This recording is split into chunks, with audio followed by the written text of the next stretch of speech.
And do some more stories now.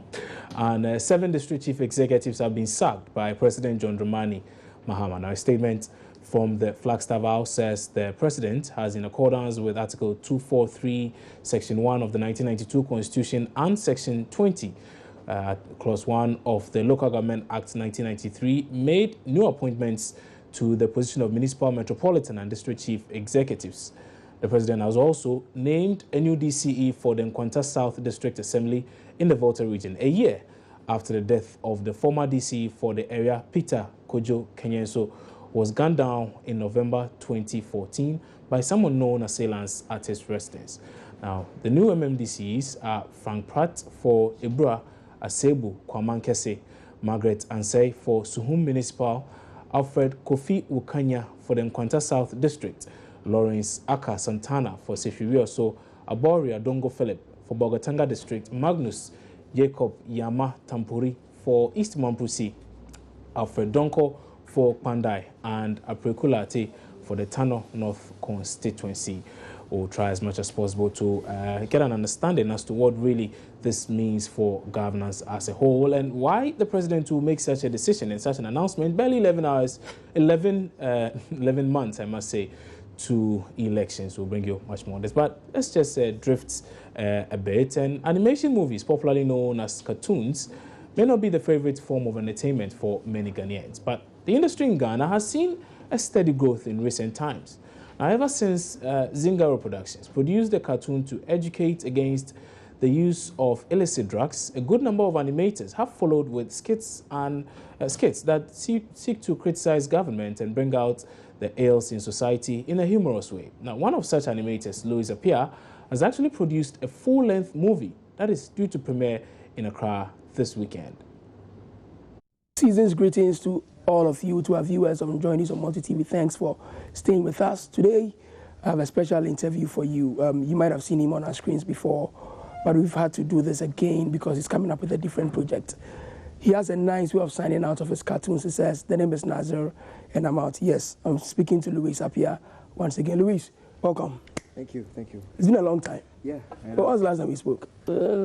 Somewhere last year. Oh, really? It's been a year already? I'm sure. I haven't been keeping count though. Yeah, but that interview went viral. People are speaking about it. For those who may not know who you are, tell us a little bit about yourself. I'm sure we did that in our earlier interview, but let's just do something small. Sure. Well, my name is Louisa Pia. I'm a graphic designer and animator, stroke illustrator. yes. Yeah, I'm the creator of Tales of Nazir. Yes, it's a short comic series that talks about like social issues in the country. Yes, basically that's it. And so it was tackling the socio-economic issues here with the main topic as in bad governance. You know, in Ghana, once you do that, you are tagged. Were you tagged? I've been tagged so many times, but I can't mention, any party here, but I've been tagged so many times. But I keep saying I don't belong to any particular political party. It's just social economic issues. So it doesn't really matter who is in governance now or who is in power now. They're just social economic issues, and I have to just talk about it, of course, in a comic way. You decided to move away from skits to full movies, and I know that you're coming up with your own movie. It's called what? What's the title? Tales of Nazir, the movie. Okay. Is it like a compendium where you've added all the other episodes into something, or this is a brand new idea on its own? It's a brand new idea on its own. Yes, there are various episodes which no one has seen, put together as a long feature, an hour duration. Well, it's a live narration of Nazir, of course, in a very dramatic and humorous way. We have Nazir in Nigeria, we have Nazir in in so many places. So we have the likes of Sarkodie, John DeMello, One Love the Kubolo, The Black, Stone Boy, Okratom Derridi, and a whole lot more. These are just life instances that Nazir tends to experience with these individuals. For example, I can't give much, but for example, with the John DeMello scene, Nazir happens to be in a private jet, with John DeMello, and hell, from where to where? Oh well, I just have to reserve that. But hell breaks loose on the private jet, so they have to jump and all that. It's just a different thing altogether.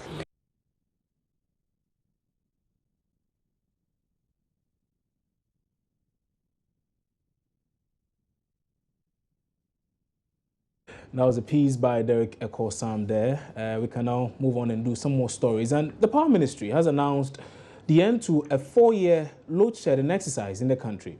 Now, the exercise had seen thousands of workers in industries from production and manufacturing to service delivery laid off as companies struggled to cope with high operating costs due to the power crisis. Now, after several failed promises, government has finally announced an end to the crisis. A statement that was according to a statement from the ministry yesterday. But looking at how events unfolded in 2015 and the number of interventions put in place by government to solve the crisis over the period, can we really say that load shedding is now a thing of the past? Well, Joining editor Israelai is head of our energy desk here at Joy News, and he does enjoy talking about energy. He studied a lot about energy, and he reads a lot about energy. You can say he's the energy man. The energy man is here with me in studio to help us understand how things have been over the past year or so, and looking forward to 2016, what we are to expect. So, Joel, I know you're not too familiar with this particular set just the day, but yeah. So 2015 was a very, it was a tough year. It was a tough year for a lot of people. I mean, not just 2015, but the preceding years, because we've been in this thing for almost four years. So it's been really tough for everybody else. And I always say that, companies, we can start from right here, our home, and where we work, Multimedia, where you can constantly, our generators are running, and we have to keep all the units operating on generator, and it's never easy. It comes at great cost, and the company has to find ways to finance this. What tends to happen is something has to give. So then it probably means that you can't hire as many people as you want to hire to, expand what we're doing, or it could also actually mean that you're having to lay off people, and we have done that this year. So, and then again, some other things that you may want to do, you can't do, because you can't keep your systems off, or you can't run without electricity. And so clearly, we would have to supply the electricity or buy the fuel to power generators so we can have electricity, so we can keep running and sacrifice other things. So, and it's not just Multimedia. Exactly, and it has been the situation with the number of companies. Yeah. Then when we come home to you look at the residential consumers who, well, they can't get to watch TV. They can't get to watch TV, they can't get to chill their drinks, and there are all these small businesses who, as a result of the power outages or the load shedding, they can't operate as a business, and it costs them. At the end of it all, you realize that economic growth is affected, and no doubt we're looking at the kind of growth figures that we have. So, seeing this thing span this particular time, like say 4 years or so, between 3 and 4 years, we are told, all the challenges that have come up and all the promises we were told, there were quite a number of promises, a number of deadlines, we kept pushing. Now you are being told, okay, that's it, no more load shedding. Okay, so we can say accurately, and I've done my own checks, and it's fair to say that there's no load shedding, because people are enjoying if you ask around, I'm sure yourself, you've gone with power for, I think, for about 7 to 8 days. Yes, and there are lots of people like you who've gone with power and they haven't experienced any outage. Well, I've experienced a couple of outages, but they don't last that long. And that's what the minister would say, that's not load shedding. So that's doom so. That's doom so. Even though I feel that, regardless of how you call it, it's the same thing. We understand it to mean the same thing.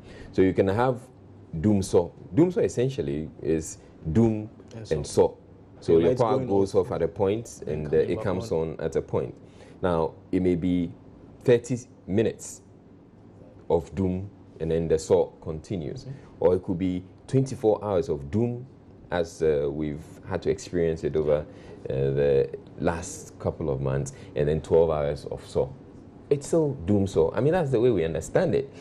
But yes, if you want to look at it technically, it's a load shedding. Load shedding is you don't have enough electricity to meet the demand. And so you'd have to shed some of the load. So in this case, the load is the people you have to, deprive. Okay, so it means that some people will get electricity and others won't get electricity. Now what they're telling us is that, and I'd like to go with what Gridco has had to say. We spoke to Gridco, the chief executive of Gridco, and Gridco, he told us that we have enough generation to meet the demand. So that means we don't have to shed any load. And could it be because of the festivities, quite a number of industries are not operating and all? So it's a factor. It's a factor. So what tends to happen is around this time, a number of the industries will go on break. A number of the manufacturing concerns and businesses generally will take a break. When they take a break, it means they are not powering their machines, their heavy-duty machines. It means a lot of the businesses that are on break are not turning on the air conditions in their offices. And so that load is not there, or that demand for electricity is not there. And so it doesn't tell on the system. That's one. And again, you also look at the weather we're experiencing now. It's not as hot. And so people don't tend to turn on the air conditions like they typically would do. And you know the air conditions draw quite a bit of energy. So around this time again, so we have a combination of these two factors, reducing the load and reducing how much electricity is demanded. But beyond then, people are asking, so does it mean that when we've gone over this phase, when the weather changes and it gets really hot and the industries come back on stream, are we going to go back to load shedding? The minister is confident that we're not going to go to that. The technicians or the engineers, which in this case is GridCo, they like to be a lot more cautious. So for now, they can tell you that, yes, we don't have to shed load as we speak. We haven't had to shed load in the last few days. But can we say that in the next few days that we're not going to experience any such thing? And they wouldn't want to stray into that, because they would have to see things happen before they get to do that. There's some hope in the horizon. There's of course, the car power badge that came in is making a huge difference. Okay. The fact that we're getting so electricity as in is already on, is powered? We're getting Okay. about 230 megawatts on any day of coming from car power. So there's a deficit. Now car power comes in, closes the deficit, Okay. and then your demand for electricity also drops. Okay. So the two of them work together to help it nicely. Now, there are also other plants that were idle, or there were other plants in Tema that were not working. Now, government says that, and my checks confirm, that crude oil has been procured for these plants. So these plants can't come on stream. In fact, we're told they're treating the crude oil. It becomes available and we can power those plants. And for that, it was an issue of money. They didn't have the money to buy the crude oil. They've gotten the crude oil now. I'm told the cargo has come in. So there'll be some for Accra, there'll be some for Takrady. So I'm sure the Prime Minister looks at that and says, okay, I can confidently say that we're not going to go back to load shedding. The other bit too is the Ameri plant. Okay. The Ameri plant, we're told by the end of today we should get about 100 megawatts coming in. So if we're having another 100 megawatts coming on stream, then it cushions it. Critically, what we should look for is what they call the adequate reserve margin. So if you have demand of 1,700 at peak, megawatts at peak, and you have generational capacity or supply of about 30,700, you're fine. Until one of the plants drops. If Kappa, for any reason, today is not able to supply the 230 megawatts that it's giving, then there's a deficit. And immediately, but then if you have car power dropping, let's say there's a problem in car powers to shed, it can't supply its 230 megawatts, but you have an Ameri that's sitting there that can supply that 230, then that fills the gap. Okay. And so we don't tend to feel it. Okay. But if you don't have that adequate reserve margin, they call it, at any point in time, you're sitting on the edge. And things happen. They are machines. Exactly. At some point in time, they're going to break down. Or at some point in time, you have to do maintenance. So is it a little too early for us to begin singing Hallelujah? Yes. It's too early. Yeah, I think it's too early. I think we should give ourselves some time and see how things go. get all those other plants, and there are plants that are supposed to come on stream. Okay, so let's get all those plants on stream. Let's let the system ride for maybe about 2 weeks, and then we can say, okay, we have this extra, these extra plants coming on stream, and so, yeah, at this point we can say. But do we really have to come out to say that load shedding is over? I guess someone wanted to save his job, so you can't blame him too much. But I must say, though, a lot of work has gone into it. And so who's you believe, the guy that you believe he needs to keep his job? That's the Power Minister? No. You don't think he needs to save his job? I think, and I've had a conversation with the Power Minister personally about this. I feel that you should just tell yourself that you came to do a job. Your job is done. If you believe that you solved load shedding, it's something you said you were going to do, and you've done it. So if you've done it, tell everybody else that, okay, my job is done. I'm out. Then you can also look at the other end of you can also, if there are people who challenge you and say you haven't solved load shedding, granted, tell them that, okay, if I said I've done it, if you say I haven't done it, fine. I'm still going to go anyway because I said I was going to go if the problem wasn't resolved. Yeah. I think he will come off as a more respected person. I mean, people respect Kwabena Donkor before he got into the portfolio as Power Minister. Yeah. And I'd want to think that I would want to believe that he should walk away. You still think he just needs to walk away? He should. What's there to... Your job is done, I think. Your job is done. Quite interesting there. But there was just one last thing I wanted us to look at, the cost component here. Because you are told that beginning next year, you might be paying a lot more, seeing that all these things that are being brought into the system and are going to come at an extra cost. That's something I also need to bring up. A lot of people are not very well informed about this. But something is going to happen. We've been talking about the legacy debts, the debts that are owed, VRA, ECG, and the rest. It all comes to about $1.5 billion, we're told. Now, what has happened is that Parliament, at the last minute, passed a certain bill, an energy bill, 2015. Now, that energy bill is going to impose a levy on consumers of electricity. That levy will be used to pay off the legacy debts. You can argue, I think it's exciting though, even though you can argue and say, why do I have to pay for somebody's inefficiencies or somebody's failure to do their job and do the right thing? Yeah. But at the end of the day, if we're able to the plan is, if we can free ECG, VRA of these huge debts, they can operate their accounts safely. What is happening now is their accounts have been liened. As in, they've borrowed. Yeah. And so most of the accounts, their receivables, we call them, are encumbered. So any account at all that you could take money, you could draw money from, it's liened because you owe. And so whatever money comes into the account, you go and pay the debts. Exactly. Now, what this legacy debt thing will help is that government says, I'm taking a loan, I'll pay off the debt. Once I pay off the debt, then they free the accounts. And then the ECG and the VRA can now go out and do what they have to do. If they have to buy crude oil, they go out there and buy crude oil. But expect that on your bill.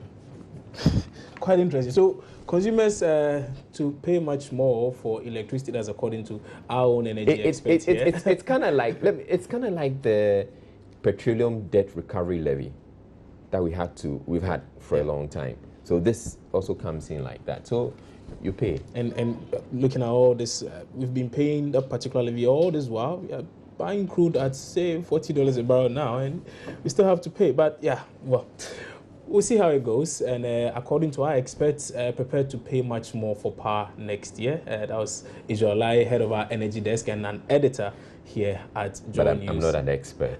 Our own expert. Okay, we're taking a break here on News Desk. We'll be back shortly with some more news. Don't go away.